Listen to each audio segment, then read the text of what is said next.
주만남 친교 모임에 참석하신 여러분 모두를 진심으로 환영합니다. 감사합니다. 예, 말씀 속에서 성령님께서 나에게 해주시는 음성을 듣고 순종할 때 경험하게 되는 삶의 간증들을 나누는 시간은 말하는 사람이나 듣는 사람 모두에게 참으로 유익하고 소중한 시간인 것 같습니다. 이 자리에 참석하신 모든 분들이 성령님의 이끄심을 따라 말하고 서로에게 배우는 유익한 시간이 되기를 바랍니다. 제가 이 정로의계단 책에 대해서 잠깐 설명드릴게요. 정로의계단 책은 너무나도 유명한 책이라서 한 번쯤은 다 읽어본 경험들이 있을 거예요. 저는 중학교 1학년 때 침례 선물을 받아서 제가 읽어본 적이 있어요. 그때 제가 읽어보려고 여러 번 시도를 했거든요. 그러다가 포기했던 책이 바로 이 책이에요. 잘 모르겠어가지고요. 누군가 이거에 대한 설명을 해주면, 설명을 들으면 조금은 알 것 같아요. 그런데도 모르겠더라고요. 그래서 이 책은 참 어려운 책이다 라고 제가 결론을 지었거든요. 혹시 여러분들은 그렇지 않으신지 모르겠어요. 근데 제가 지금 생각하니까 이 책이 저에게 어려웠던 이유는 경험되어질 때 이해할 수 있는 책이기 때문에 그렇습니다.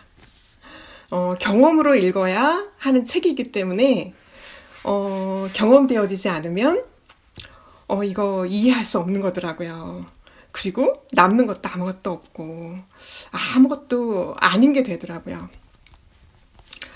예, 그래서 정로의 계단 목차를 보면 1장부터 13장까지 이렇게 예수님께 가는 단계들을 이렇게 순서대로 알려줍니다. 제가 예수님을 만나기를 간절히 원했을 때 성령님께서 이 순서대로 저를 이끌어 주셨어요. 지금도 그리고 이 순서대로 저를 이끌고 계시고요. 첫 번째 단계가 인류를 위한 하나님의 사랑을 알고 경험하는 것입니다. 그 사랑을 알면 그 하나님을 사랑하게 되고 그 다음 단계들이 일어나게 됩니다. 회개를 하게 되고 자복을 하게 되고 나를 다 드려 헌신하게 되고 이게 저절로 이렇게 일어나는 그 과정인 것 같아요. 그런데 첫 번째 이 계단을 밟지 않고는 회개가 일어나지 않습니다. 그리고 죄를 절대로 포기할 수가 없고요. 어제 했던 회개 오늘도 하고요. 그러면서 안 되니까 결론을 짓기를 죄는 할 수 없어. 죄를 지을 수밖에 없어. 죄를 포기할 수 없어.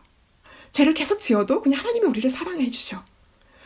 이건 사단의 기만이라고 분명히 말씀에 나와 있습니다. 사단이 가장 기뻐하는 일이라고. 이 첫 번째 계단, 하나님의 사랑을 아는 거, 이걸 밟지 않고는 헌신이 일어나지 않습니다. 만약에 이걸 밟지 않고도 헌신이 일어났다. 이거는 내 노력으로 한 헌신입니다. 이거에 대한 부작용, 율법주의자가 됩니다. 지독한 바리새인들이 되고요. 자기 노력으로 헌신하고 더 하면 할수록 더 지독한 바리새인이 되어서 남을 정죄하고 판단하고 이런 일들을 하게 되더라고요.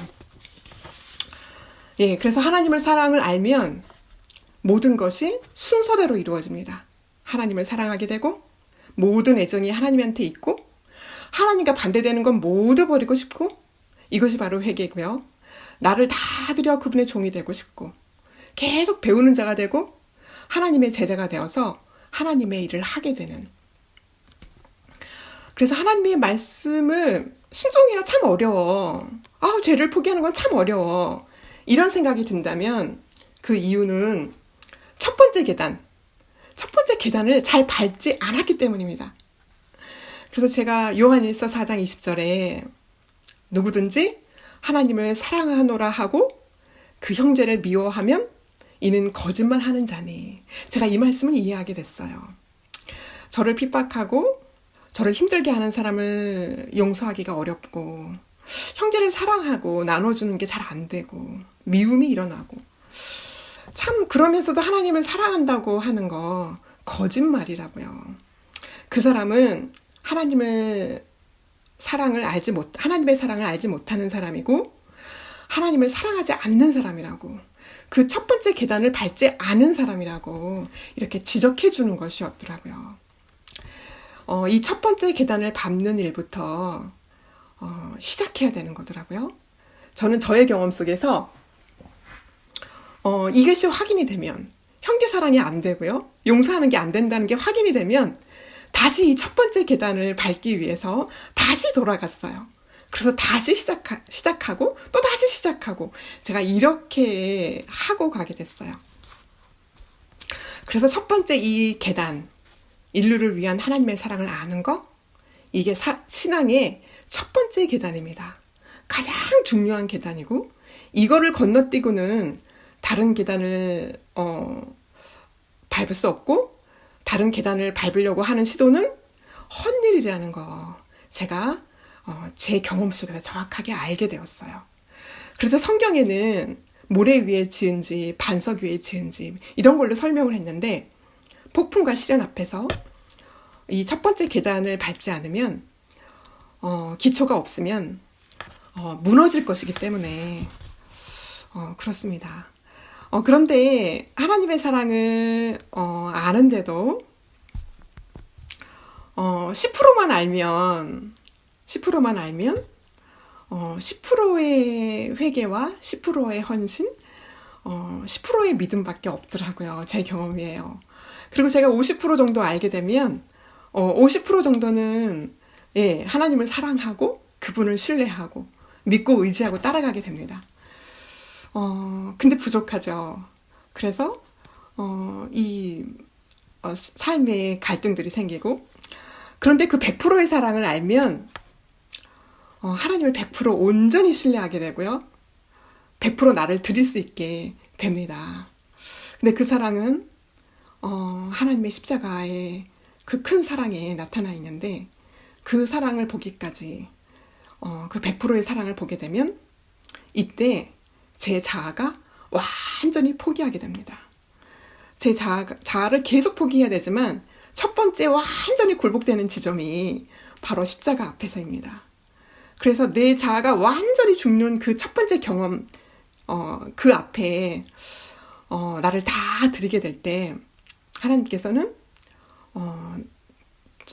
그 사람을 새로운 피조물로 새롭게 빚어주시는데, 삶의 목적이 바뀌어지고 동기가 바뀌어지고, 그런 새로운 원칙이, 하나님 사랑에서 충성하고자 하는 새로운 원칙이 마음에 심겨지게 된다는 것입니다. 근데 이것을 어떻게 우리 노력으로 가능하겠어요? 이것은 우리 노력으로는 절대로 불가능한 거고요. 성령님께서 해주셔야지만 가능한 거더라고요. 예수님께서 십자가에서 우리의 구원을 위해서 이 땅에서 해야 될 모든 사명을 마치시고 하늘에 올라가셔서 또 우리의 구원을 위해서 중보하시잖아요.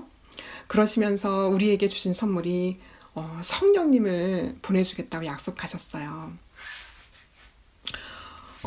성령님께서 비춰주지 않으시면, 조명해주지 않으시면 영적으로 시야가 어두워진 우리들이 어떻게 그 사랑을 알고 또 느낄 수 있겠어요.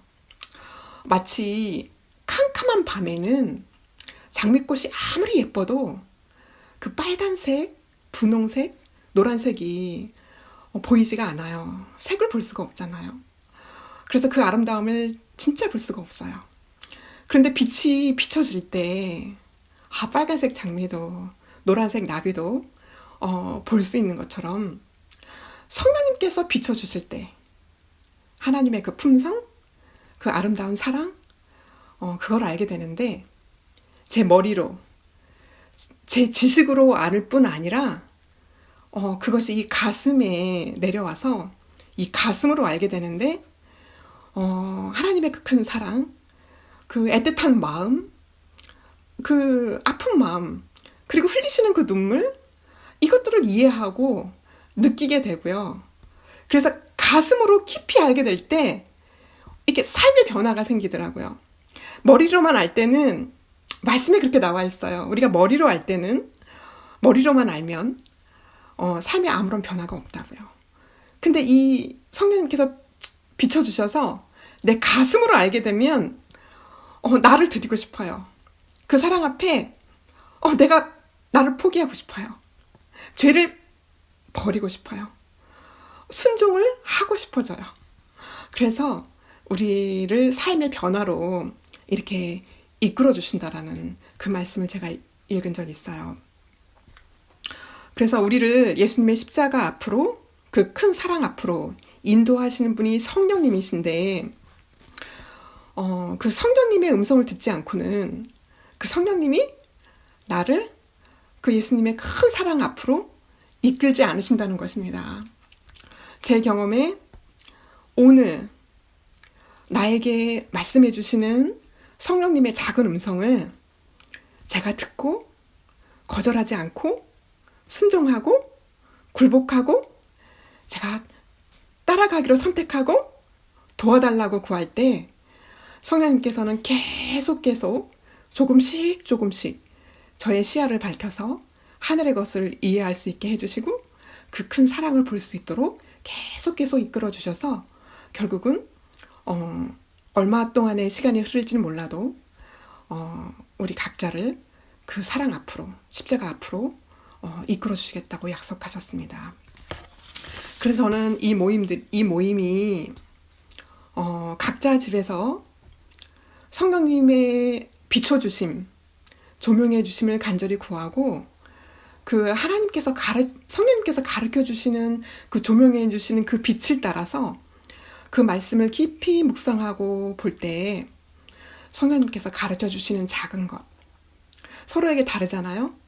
나의 죄가 다르고 나의 형편이 다르기 때문에 그날 나에게 가르쳐 주시는 그 음성, 그 세미한 음성을 듣고 순종하기를 선택하고 그랬을 때 일어나는 경험들, 아주 작지만 나에게 일어나는 경험들이 우리의 삶을 변화시키더라고요. 그래서 그런 경험들을 이 모임 시간에 작지만 서로가 나눌 수 있는 그런 시간이 됐으면 좋겠다. 제가 이런 바람으로 이 모임을 시작하게 되었습니다. 예, 오늘은 제1장 인류를 위한 하나님의 사랑, 짧은데요. 이 말씀을 일주일 동안 읽으시면서 또 우리에게 들려주셨던 각자에게 들려주셨던 성령의 음성을 또 순종한 경험 이야기를 짧지만 좀 나누게 됐으면 좋겠어요. 그래서 하나님의 사랑을 알면 모든 게 끝나잖아요. 그래서 성령님께서는 그 사랑을 알려주시고자 끊임없이 일을 해주시거든요. 그래서 하나님의 품성을 볼 수 있는 3가지를 이 책에 적어 놓았더라고요. 여러분 찾아보셨나요? 자세히 보니까 첫 번째는 천연계라고 나와 있어요. 그리고 2번째는 인간적인 어떤 결연, 그리고 3번째는 하나님의 말씀, 이렇게 나와 있더라고요. 예, 그 첫 번째 천연계에 대해서 제가 묵상하면서 죄를 짓기 전에는 아담과 하와가 천연계를 보면서 천연계에 기록해 놓은 하나님의 사랑의 품성을 매 순간 볼 수 있었어요. 얼마나 좋았을까 제가 그 생각을 했는데 그렇지만 범죄 후에 천연계 가운데서 하나님의 사랑의 품성을 보기가 어렵게 되었어요. 그 첫 번째 이유는 사단이 천연계 가운데 가라지를 뿌려놨기 때문에 그렇다고 말해주더라고요. 사단의 이기적이고 파괴적인 품성이 천연계 가운데 기록되어 있기 때문에 참 같이 섞여 있기 때문에 하나님의 사랑을 보기가 어렵다라고 이렇게 나와 있더라고요. 제가 교회 증언 6권 186쪽에 보니까 이런 글이 있었어요. 하나님은 결코 가시나 엉겅퀴나 가라지를 만들지 않으셨다. 이것들은 사단의 작품으로서 타락의 결과로 사단이 도입한 것이다. 저는 죄 지은 후에 가시와 엉겅퀴, 가라지 이런 사람들한테 해롭게 하는 벌레들 이런 것들을 하나님이 만드셨나? 전 이런 생각을 했거든요. 그런데 제가 그렇지 않다라는 걸 알게 됐어요. 그런데 사단은 창조의 능력이 없는데 어떻게 이런 걸 만들어서 이렇게 놨을까? 제가 또 이런 궁금증이 옛날에 있었는데 제가 말씀을 보면서 그런 궁금증들이 다 해결이 됐어요. 그 화이주석 1권 1086쪽에 보니까 이런 글이 있더라고요. 악한 자가 가라지를 뿌렸다. 그 모든 독초는 영리한 잡종 교배로 땅이 더럽혔다.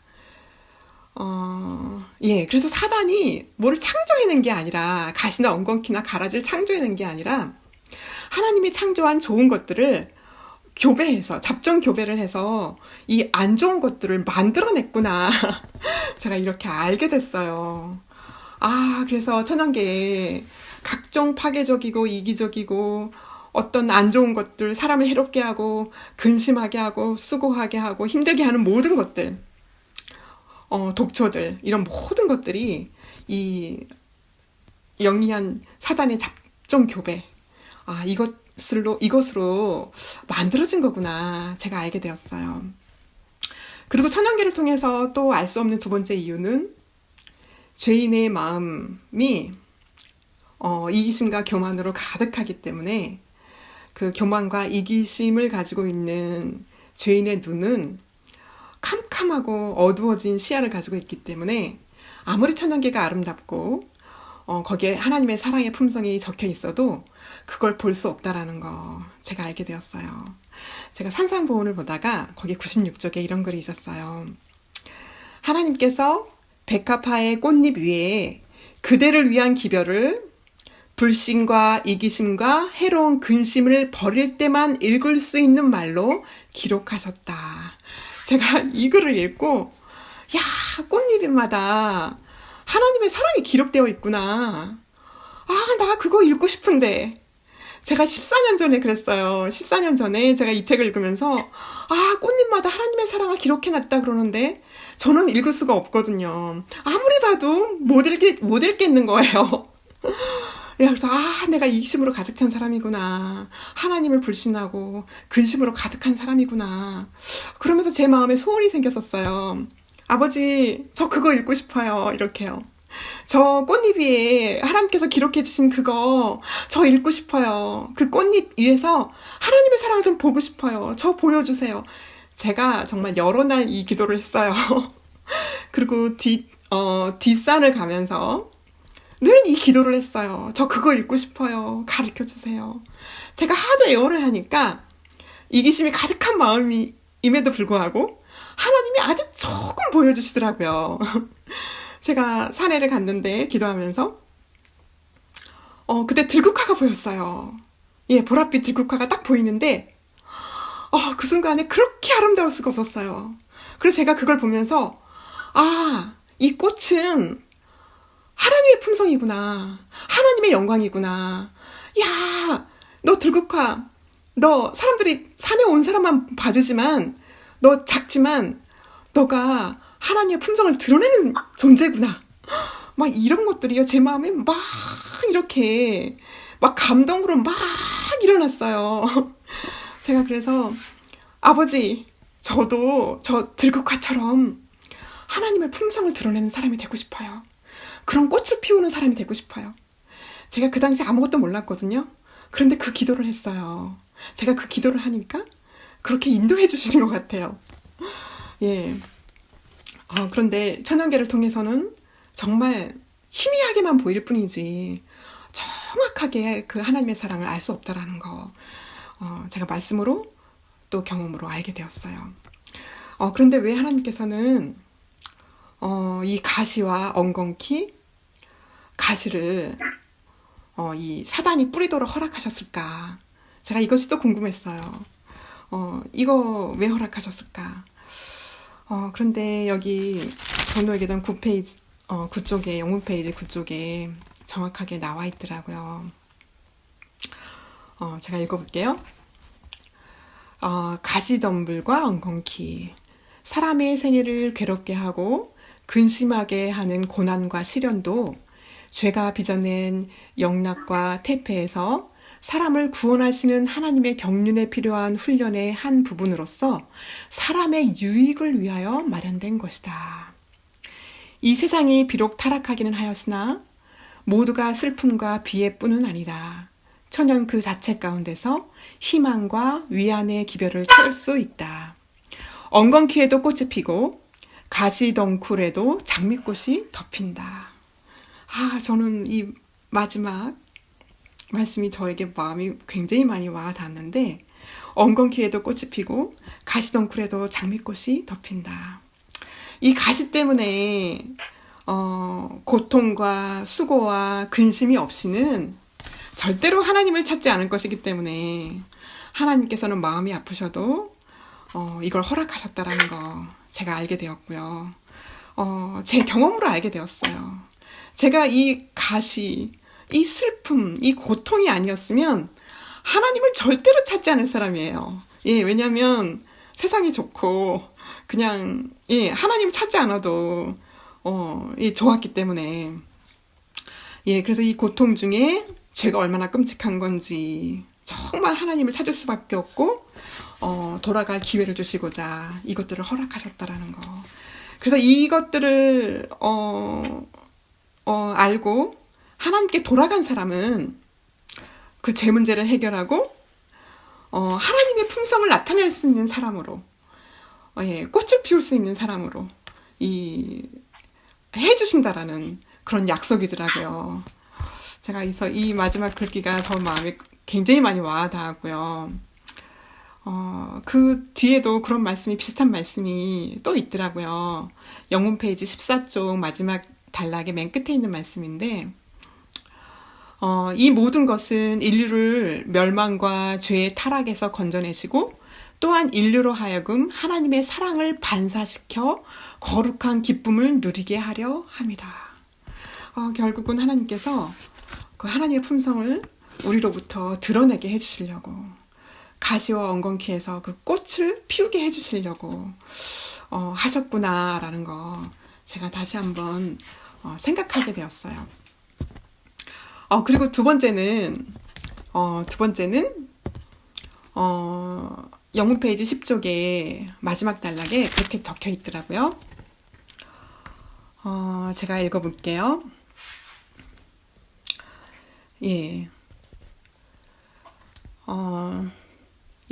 하나님께서는 우리의 마음을 하늘과 땅에 있는 무수한 증거들로서 당신에게 붙들어 매셨다. 천연계의 사물을 통하여 또는 사람이 그 마음으로 체험해 알 수 있는 그윽하고 부드러운 인간적 결연을 통하여 그는 자신을 우리에게 나타내시려고 하셨다.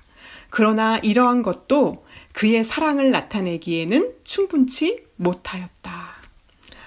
제가 이 말씀을 읽으면서 하나님 자신을 나타내주는 그윽하고 부드러운 인간적인 결연은 무엇일까? 제가 이렇게 생각해 보는데, 여러 가지가 있겠지만 부모와 자식 간의 결연이라는 생각이 제 마음에 들었어요. 여러분 모두가 경험하셨겠지만 저도 결혼을 해서 아이를 낳고 키우면서 아이가 아파서 잠을 못 잘 때 제 마음에 불쌍하고 측은한 마음이 막 일어나서 제가 잠을 이루지 못했던 적이 있었거든요. 그래서 그 아이를 팔에 안고 제가 기도를 한 적이 있었어요. 제가 기도를 하면서 그때 하나님의 사랑을 조금 알게 됐어요. 저에게 이런 생각이 막 일어나더라고요. 내 아이를 향한 이 불쌍히 여기고 긍휼히 여기고 돕고 싶은 마음이 막 이렇게 일어나는데 이 마음이 바로 하나님이 나를 보실 때 그 마음이구나. 제가 그 마음이 퍼뜩 들더라고요.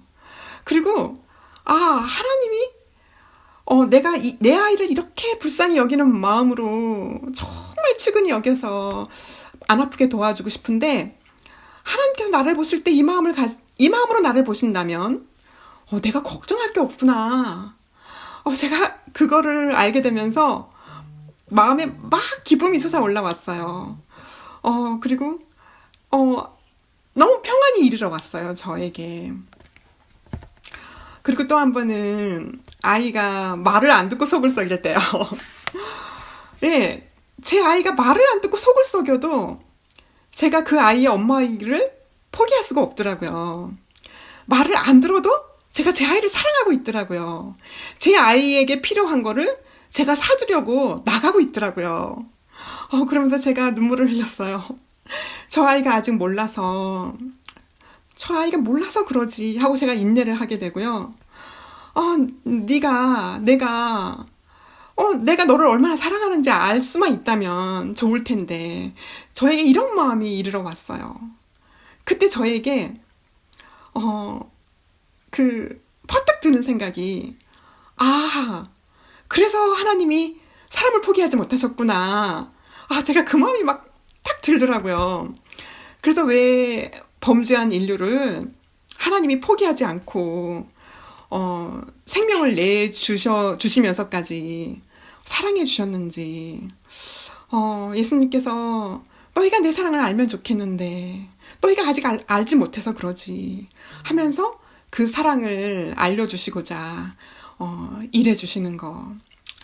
제가 이것들을 알면서 마음이 또 평안을 얻게 됐어요. 그리고 눈물을 흘리면서 하나님 아버지 감사해요 라고 또 기도하게 되었어요.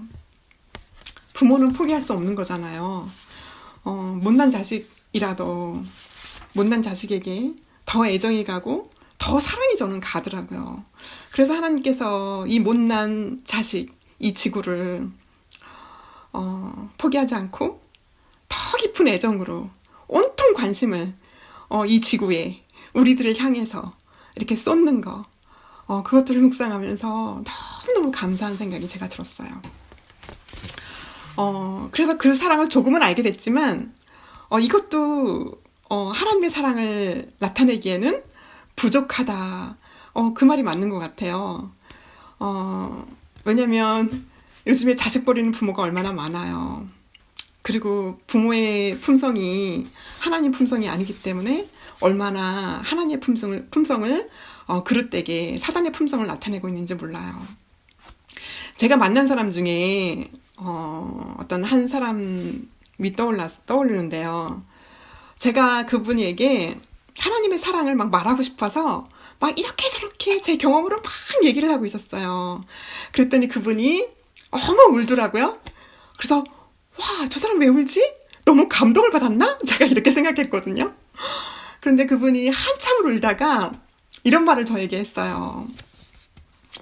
제 아버지는 제가 어릴 때부터 도박을 하셨던 분이고요. 노름을 하셨던 분이고 엄마에게 폭력을 휘둘렀고요. 자식들을 학대하는 분이셨어요. 그래서 아버지 하면 그 아버지 모습이 떠올라서 하나님의 사랑 이해 안 돼요. 그리고 하나님이 싫어져요. 사모님이 애써서 얘기하시지만 저 그거 이해하기 어려워요. 이렇게 얘기하더라고요. 제가 그래서 죄인된 부모가 하나님의 사랑을 잘못 나타내면 얼마나 그게 위험한 건지, 자식들이 하나님의 사랑을 알 수 없게 만드는 거구나. 제가 그것을 배우게 됐어요. 그래서 부모도 이웃도 친구도 선생님도 어디를 봐도 이기적이고 자기만을 위해 사는 사람뿐이지. 너나 할 것 없이 모두가 이기심을 가지고 살기 때문에 이타적인 게 뭔지, 정말 이타적인 사랑의 품성이 뭔지 좀처럼 볼 수 없잖아요. 예, 그래서 하나님께서 하나님의 품성을 보여주셔야지만 이 죄로 어두운 시야를 가지고 있는 우리들이 볼 수 있기 때문에 하나님 자신이 이 땅에 오셨다라는 거, 직접 오셨다라는 거, 직접 보여주셔야지만 우리가 보고 만지고 알 수 있기 때문에 오셨다라는 거 제가 알게 되었어요. 그래서 하나님의 사랑을 가장 잘 알 수 있는 것은 바로 성경 말씀이라는 거. 성경 중에서도 예수님의 생애, 예수님의 생애를 통해서 하나님의 품성을 가장 잘 알 수 있다는 거 제가 알게 되었어요. 그래서 저의 경험 속에 예수님을 너무 만나고 싶어서 정말 2주 동안 기도할 때 성령님께서 너 말씀을 봐. 그래서 제가 말씀을 바로 펴서 예수께서 가라사대라고 적혀있는 예수님의 음성을 너무 듣고 싶었기 때문에 마태, 마가, 누가, 요한 이 말씀을 펴서 보게 되었거든요. 그 말씀을 더 자세히 적어놓은 게 시대의 소망이더라고요. 시대의 소망에 굉장히 자세히 적어놔서 얼마나 큰 도움을 받았나 몰라요. 그래서 예수님의 정신, 예수님의 태도, 예수님의 사상, 죄인을 대하시는 하나님의 그 깊은 그 사랑을 그 말씀을 통해서 정확하게 볼 수 있는 거더라고요. 제가 하나님에 대해서 오해했던 부분이 굉장히 많았는데 그 말씀을 보면서 하나님이 이런 분이라면, 예수님의 품성을 보면서 하나님이 이런 분이라면, 예수님 같은 분이라면 두려워할 필요가 없네. 그러면서 제가 하나님과 가장 친한 친구, 저의 모든 사정을 아뢰고 저의 모든 필요를 구하고 이런 친구로 모시게 되었거든요. 그리고 예수님의 그 생애 가운데서도 가장 그 사랑을 잘 알 수 있는 곳이 바로 십자가이더라고요. 부모로서 자식을 다른 사람의 죄를 대신해서 죽게 내어버려 두는 거 상상할 수 없거든요. 저는 자식을 키우는 부모로서 불가능한 일이더라고요. 자식의 불행을 조금만 목격해도 견딜 수가 없더라고요, 저는. 그런데 하나님께서는 우리를 너무 사랑하셔서 예수님을 죽게 버려두셨다라는 거, 이 땅에 내려오게 해주셔서 그 치욕스럽게 죽게 내버려 두셨다라는 거, 정말 이해할 수 없는 사랑이지만 그 사랑을 알게 될 때 얼마나 울으셨을까, 얼마나 고통스러우셨을까. 제가 조금 알게 될 때 제가 그렇게 기도했어요. 아버지, 저 주님께서 이렇게 마련해 주신 이 구원 저 꼭 얻고 싶어요. 저 절대로 거절하지 않게 되기를 원해요. 제가 그렇게 기도했던 것 같아요. 그래서 이 뒤에 예수님의 제자 요한은 그 사랑을 어떻게 표현할 길이 없어서 그 어떤 언어를 찾지 못해서 보라라고 부르짖었다. 이게 맞는 것 같아요. 이걸 어떻게 사람의 언어로 표현할 수 없는 것 같아요. 그래서 각자가 성령님께서 가르쳐 주실 때만이 이해할 수 있는 거지, 이것들을 자세히 가르쳐 줄 수 있는 것은 아니더라고요. 오직 성령님께서만이 가르쳐 주실 수 있는 거더라고요.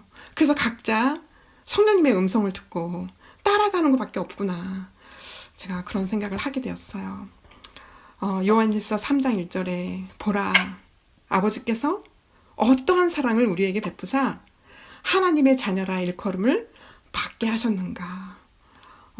이 말씀을 묵상할수록 그 사랑이 맞다, 참 감사하다 하고 그 사랑 앞에 계속 이끌려갈 수 있는 것 같아요.